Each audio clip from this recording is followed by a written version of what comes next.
Hello and welcome. I'm Dr. Adam Dorsey, a psychologist in Silicon Valley, and I am the host of Super Psyched, a podcast dedicated to supercharging your life. Each episode contains fun, high-quality interviews with experts looking at psychology from all angles. Super Psyched is your tool to get more of what you want in your life and less of what you don't. Dr. Edith Eger is one of the most impressive people I have ever met. Edie was born in 1927 in Hungary. In her teens, she was an Olympic-level gymnast, but because she was Jewish, she was not allowed to participate on the Olympic team. Shortly after, she and her family were sent by cattle train to the Auschwitz concentration and extermination camp. In addition to losing her mother and her father there, she endured a version of hell that few of us could ever know. Nearly 15,000 Jews from her town were killed in the Holocaust. Edie was one of just 70 to survive. Afterward, she made it her mission to live life with an open heart. She moved to the United States with her husband, raised 3 children, and worked first as a factory worker and later as a teacher. And then, with the encouragement of Dr. Viktor Frankl, a fellow Auschwitz survivor and author of Man's Search for Meaning, she earned her doctorate in clinical psychology at 50 years of age and became a licensed psychologist. She is the author of 2 best-selling books, The Choice and The Gift, and both chronicle her experiences at Auschwitz, her life afterward, and her work as a psychologist. I consider them 2 of the finest books I have ever read, and I'm hardly alone. The New York Times Book Review writes, "I can't imagine a more important message for modern times. Eger's book is a triumph and should be read by all who care about their inner freedom and the future of humanity." Sadly, the people who survived the Holocaust are dying, and their voices become scarcer by the day. This makes this episode all the more precious. It is my sincerest hope that you will be as positively affected by Edie as I have been. And do you remember how I mentioned that Edie was an Olympic-level gymnast? Neither Auschwitz nor age has been able to take that away from her. And to this day, at an age north of 90 years old, she concludes all of her presentations and public talks with a kick. Dr. Edith Eger, who has asked me to call her Edie, thank you so much for joining me on Super Psyched. You're welcome. So why don't we start with just a brief overview of your life? Can you share just a bit about that? I was born in 1927. That makes me 93 years young. I live in the present. I think young, but I'm not young and foolish. So I hope to give you a sense of me, because I don't want to be smart. I want to be wise. I want to give you a few wise things that I learned in life. One of the things I ask people not to ask, how are you? Because that is the stupidest question. Because people say fine when they are really not fine. It's just really social noises.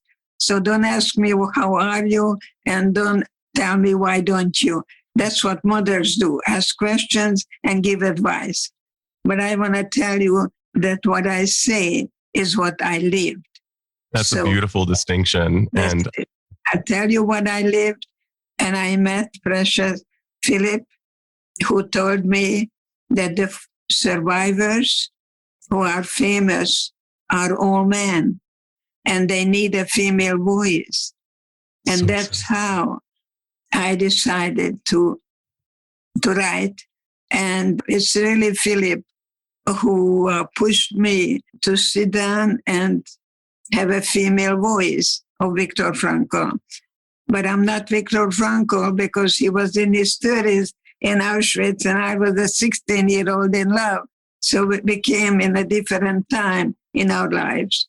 Absolutely. And the Philip you're referring to is Dr. Philip Zimbardo out of Stanford, who was in a previous episode. And I agree, there aren't as many voices of female survivors. You survived under the worst conditions in Auschwitz and wrote these books only a few years ago. I'm thinking that maybe there is a God who had a plan for me. And not only that I survive, but I guide others to see how they can move from victimization to empowerment, how to turn anything in life for an opportunity. And that's how I think that Auschwitz was a very important part in my life, because the closer I came to darkness, the more I was suffering, the stronger I became. So how do you turn hatred to pity? I don't know. But I think that I felt sorry for the guards, and I didn't allow them to ever murder my spirit. They could put me in a gas chamber. I had no control over that. They would torture and beat me. And yet I'm here today. I was born with joy, and I was born with love, and I was born with passion for life. And so I go through the valley of the shadow of death, but don't get stuck in there.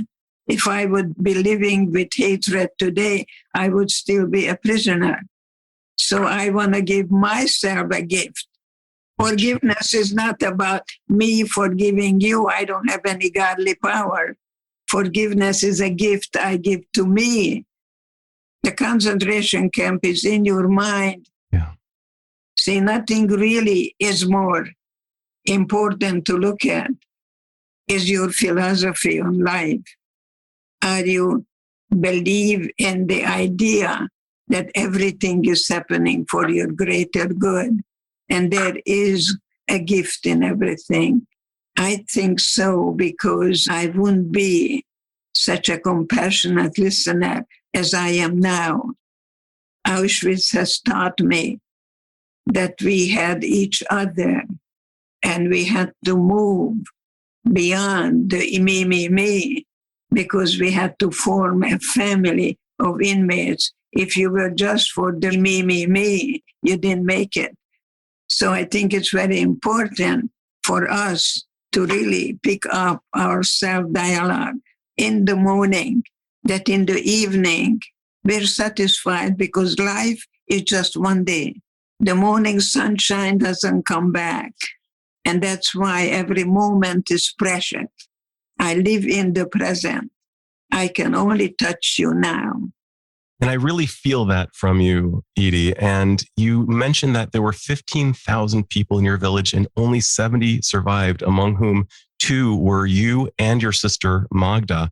And it seems that you've made a very conscious effort to look at the gift of your survival and the choice to live fully and to be a person who would not let the Nazis win in the end, that you would determine the direction of your life. Does that seem consistent with your philosophy? Well, I really had a problem with survivor's guilt. I didn't forgive myself that I survived. I graduated with honors, and I never showed up for my graduation because I said, I don't deserve to live because they died. So I went to my sister Magda, and I told her, I want to go back to Auschwitz to honor my mother, especially, who told me in the carol car that we don't know where we're going. We don't know what's going to happen. Just remember, no one can take away from you what you put in your own mind. And she told me I'm an idiot, that I am a masochist. So we went through the same experience, but very different responses. So I went back alone to Auschwitz, and I think it was the most positive thing I've ever did. I created my own theory about that you got to go back to that lion's den and look at the lion in the face. And that's the work I do today. I take your precious hand, and we go through the grieving, feeling, and healing. You cannot heal what you don't feel. It's okay to cry. It's okay to scream. What comes out of your body doesn't make you ill. What stays in there does. So you can vent anger. You can suppress anger.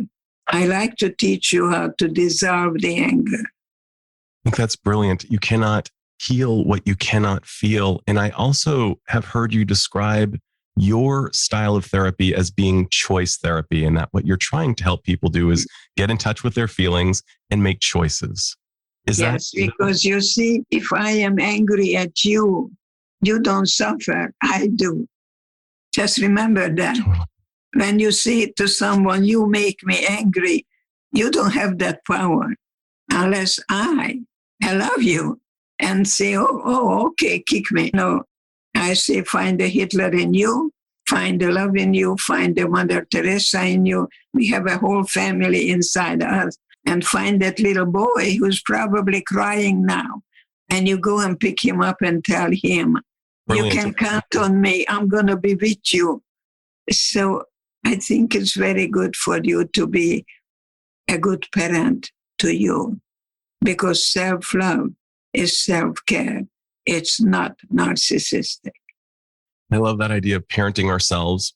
And I want to just go back, if I could, with you to the Lion's Den. And in retrospect, it was a great decision.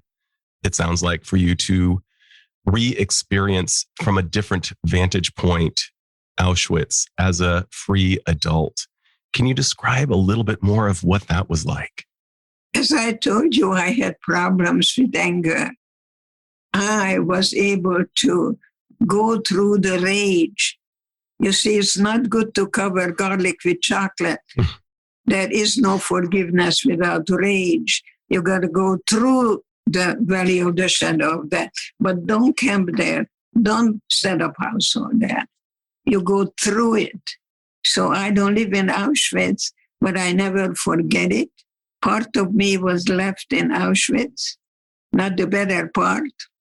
And I remember every moment of it, even today. I'm reminded of it almost every day. When I go to a busy street and there are barbed wires because they're building a shopping center, immediately I'm back in Auschwitz. I have flashbacks, but I don't get stuck in there. So I don't forget it. I don't overcome it. I come to terms with it. I don't know what that word overcoming, I don't think I relate to that word, because I don't forget, I do not overcome. Philip told me that the people who survived and famous are all men. You got to have a female voice, because if you asked me to write a book, I would say to you, I have nothing to say. I have nothing to say. It was years and years until Philip told me, you got to have a female voice. And I have a female voice because that's why we call men thick-headed, because you want to understand things and I want you to feel the feelings. What do you wish we could feel? And the feeling is grief. That I cry and cry until I stop crying, because I have a broken heart. Not what happened, what didn't happen. The Amen. Childhood, the teenage years. So that's why it's very important to really acknowledge. You know, and as you're saying this, one of the things I got from reading your two books is that in spite of the hell that you saw, you are still able to really be with people's grief, and you don't compare your grief to theirs. Can you tell me about that process? Some people might say, well, my problems are just first world problems. And you seem to take them very seriously, even with your history. I think you were asking wonderful questions because, first of all, if you look at your birth certificate, it's not going to say there is a guarantee or any kind of certainty. So we're operating on probability. And I was 16-year-old in love.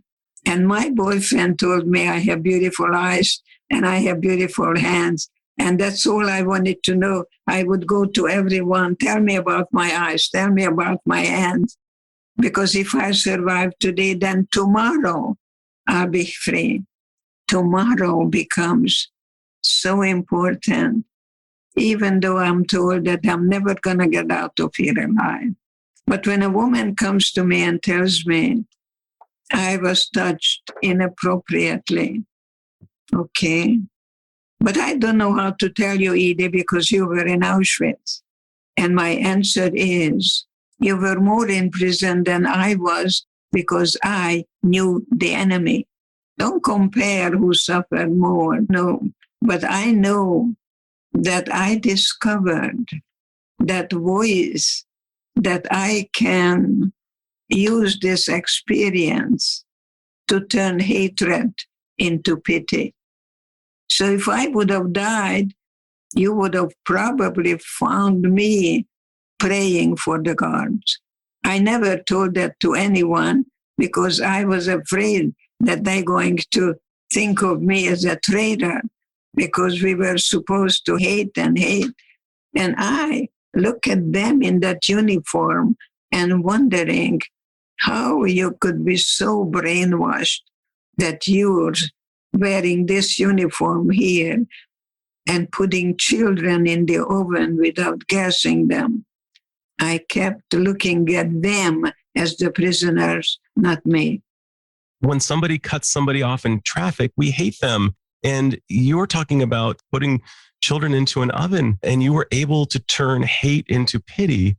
Do you have any sense of how you do that? I wanted to live so badly so I can see my boyfriend and show him my eyes and my hands. I can still see myself going to everyone, tell me about my hands, tell me about my eyes. And when my sister asked me, how do I look when we were completely shaved?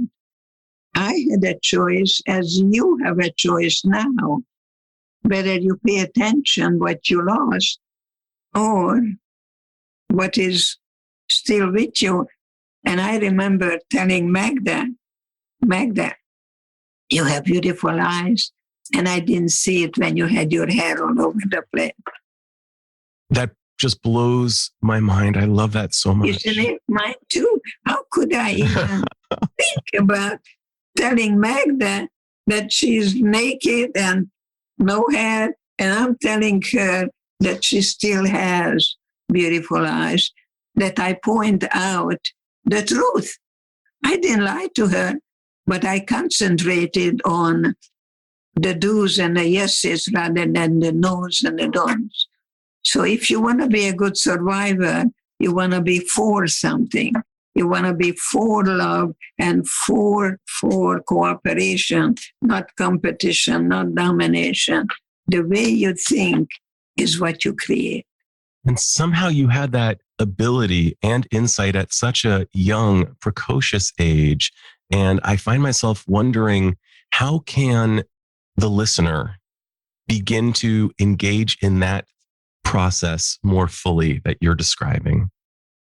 I think what you want to get rid of are absolutistic words like always, never.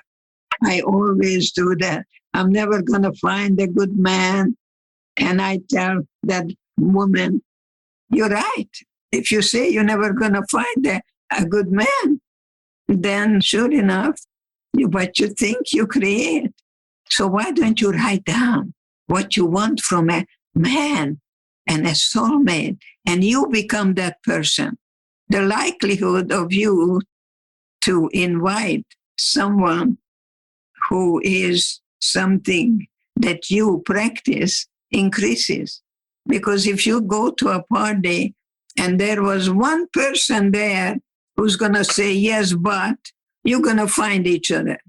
So write down how you feel, what you want, and most of all, what you're willing to give up. Like perfectionism, like the need for approval. When you were in Auschwitz and you decided to have pity instead of hatred, you decided what you wanted, which was to not hate, and to instead you would sacrifice, it sounds like, hatred for the sake of pity. And perhaps you were going to sacrifice even self-righteousness on some level for the sake of trying to tap into something else. Am I getting close to the thought process? They took my blood several times. Right. And then I asked the guy, why do you take my blood? And he said to me in German, I'm taking your blood to aid the German soldiers so we can win the war and take over the world. So I could not yank my arm away. And yet I said to myself, you're so stupid. With my blood, you're going to win the war? So you see the humor has to be kind of philosophical in one way, but in another way, you're saying, I was a ballerina, I was a gymnast. I don't have any of those things in my blood. That gave me still power, not to react, but to respond. So today I ask people, when I go to school, if a bully says, you are this, you are stupid, when you hear the word you, just say to yourself, the longer they talk, the more relaxed I become. You take the negative stimuli, immediately turn it into positive because you're practicing your low frustration tolerance level. There is a 50-cent word for you from a psychologist to a colleague. Change your thinking and change your life. Change your thinking and change your life. Well, I want to share something with the listeners that you mention in The Choice that is so, by the way, listener, these books are not optional reading. These are must reads. Some of the most profound statements about life, psychotherapy, the world are to be found within the covers of these books. But you described in your book, The Choice, a terrifying scene in your psychotherapy office in which a patient pointed a gun at you, threatening you with it. And then he said he planned on killing his wife who cheated on him. And you could have been a survivor of Auschwitz only to be killed decades later in an office in Texas. And to your point that you were just making a moment ago with the blood, amazingly, you remained calm and were able to help him tap into his truth and a nonviolent course of action. I was wondering, can you describe how you felt and share how you were able to stay so focused on helping this man? And might your experience of being a survivor have helped you in this seemingly impossible challenge? So how did you feel when you were reading? My guts were in knots, and I thought to myself, there is no way I could do what she's doing. I would love to believe I could. I like you to know that you cannot heal what you don't feel. And what we do with anger, as I told you, either vent it, suppress it. In Hungary, you tell women, don't breathe into your breast. They're very wise words because many women just want to be nice. They don't know how to really express their anger. And I never told anyone I was in Auschwitz close to 20 years because I wanted to be you. I wanted to be a Yankee Doodle dandy. Yes. And I kept running and running.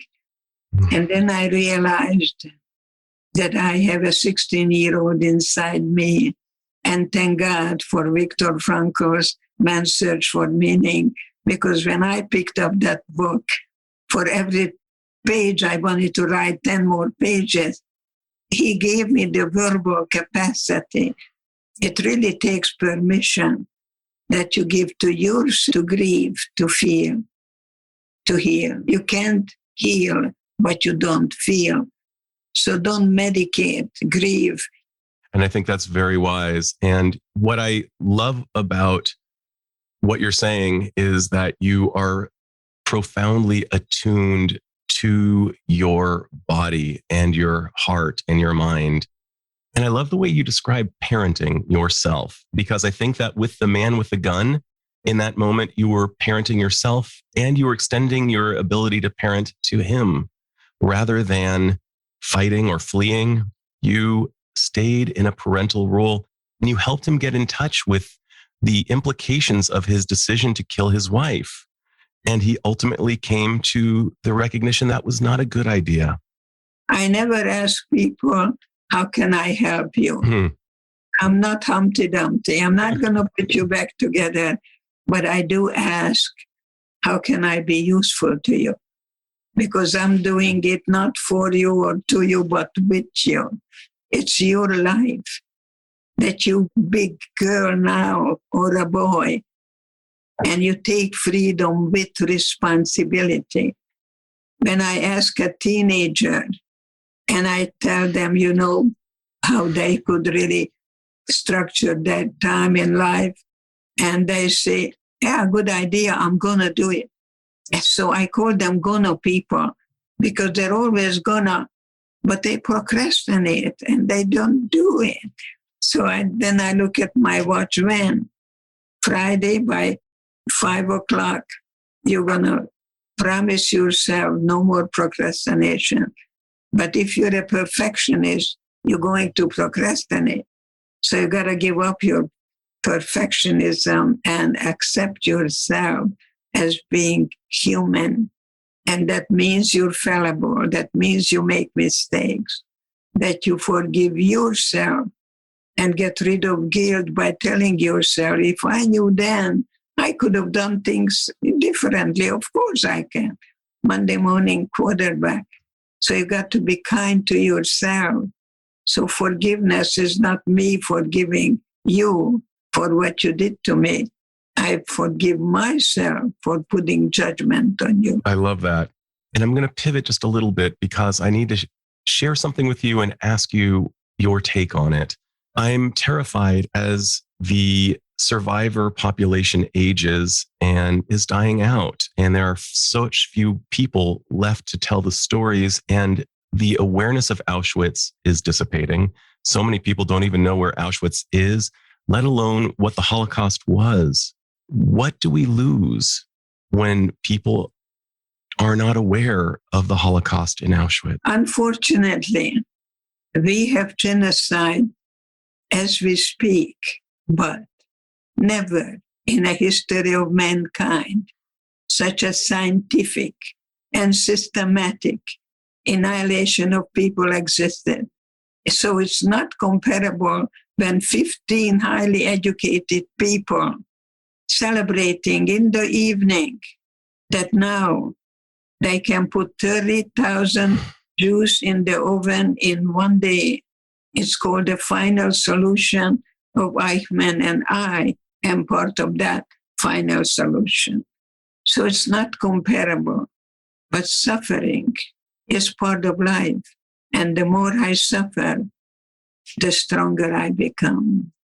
So what helped me to survive in Auschwitz? My curiosity. I wanted to know what's going to happen next. It's easier to die than to live.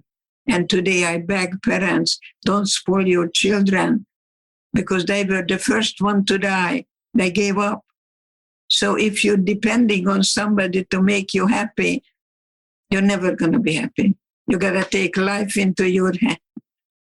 Especially now, you are a modern person. You're not Cinderella sitting in a kitchen waiting for a guy with a foot fetish. No, you go on the thing now. It's called a computer.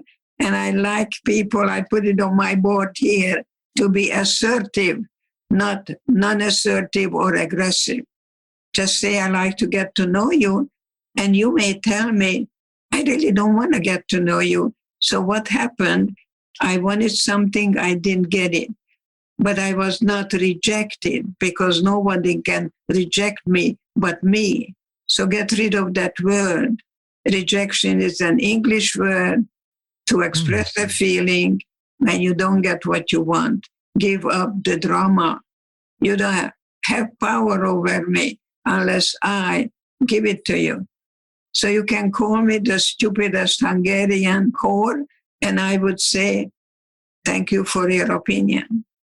Edie, as you're speaking, it's reminding me of a part in your book where you were giving a presentation and one of the attendees asked you a rather hostile question. It wasn't so much a question, it was kind of an attack. And you simply said, thank you, and just kind of let it rest.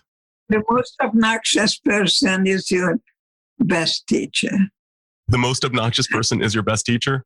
I had a 14-year-old who told me that he's going to kill all the Jews.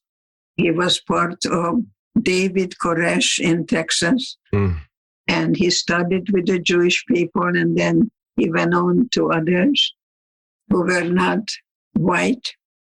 America has to be white again. And when in January 6th, I saw people, a bunch of hoodlums, attacking the Capitol, I cried because I saw a shirt. 6 million was not enough. You're not born to hate. I would probably ask that person who taught you to hate. Yeah. Why do we do that, Edie? Why do we hate? The revenge gives you satisfaction. I usually ask students to watch a movie called The Karate Kid. The best power is the brain power. Yes. So don't react, learn to respond. And that's what I did. I went to God because people don't come to me, they're sent to me. And I asked God, what do I do with this guy? And God told me, find the bigot in you. And I said, God, it's impossible. I'm not a bigot. I came to America in 1949 and I worked in a factory. And I didn't want to go to the bathroom because I didn't want to take up the time. But when I did, there was a sign colored. In 1949, after Nazi Germany, communist Russia, I find in America racism. So love is not what you feel, is what you do. I gathered the Black women there. I asked them to take me to an NAACP meeting. And I was fortunate enough to sing with the mamas and the papas in 1963 in Washington with Martin Luther King. I was one of the ones who was there with millions of other people. So love is not what you feel, it's what you do. So make a decision, because the best four-letter word is to risk. And when you risk, you suffer. And I rather risk and suffer than not risk at all. The best four-letter word is risk. I have never heard that, and I agree 100%. Four-letter word, four-letter. R-I-S-K. The risk, I let you know. I like to get to know you, but you cannot ever do anything but tell the truth where you are now.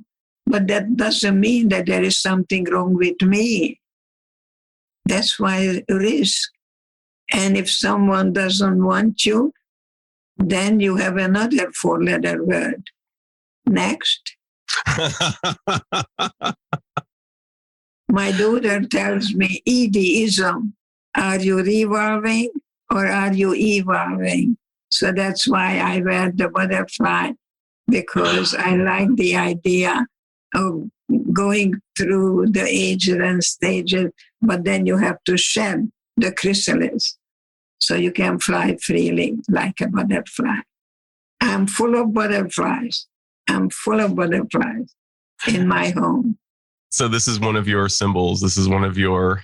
Yeah, I have two beautiful butterfly chairs. You would have seen it if I would have been at my other place. I like the idea of climbing the mountain, and you slip and you climb, but you never stop climbing. I have yet to arrive. I'm still in a process of becoming. You know, I like Carl Jung, and he talks about the shadow. And what I am thinking, there is a lot of untapped potential in the shadow. Tell me what you like about the shadow a little bit more and how you use that in your life. So that's what happened to the guy. I opened myself up and I get an atmosphere of a mother and said, tell me more. Please tell me more. But this because is of this time, Time, Love is time. So I don't ask, how are you? I don't say, why don't you? I don't give advice. The worst advice is advice, just I give you time and I give you tools, but you're the one who is going to make a decision whether you're going to act upon it or not. But I needed to go back to Auschwitz. I needed to go back to that place and look at that lion in her face and go back where I danced for Dr. Mengele and go back and realizing that he gave me a piece of bread and I realized I could have eaten it very quickly. I chose to go up and share it with the girls.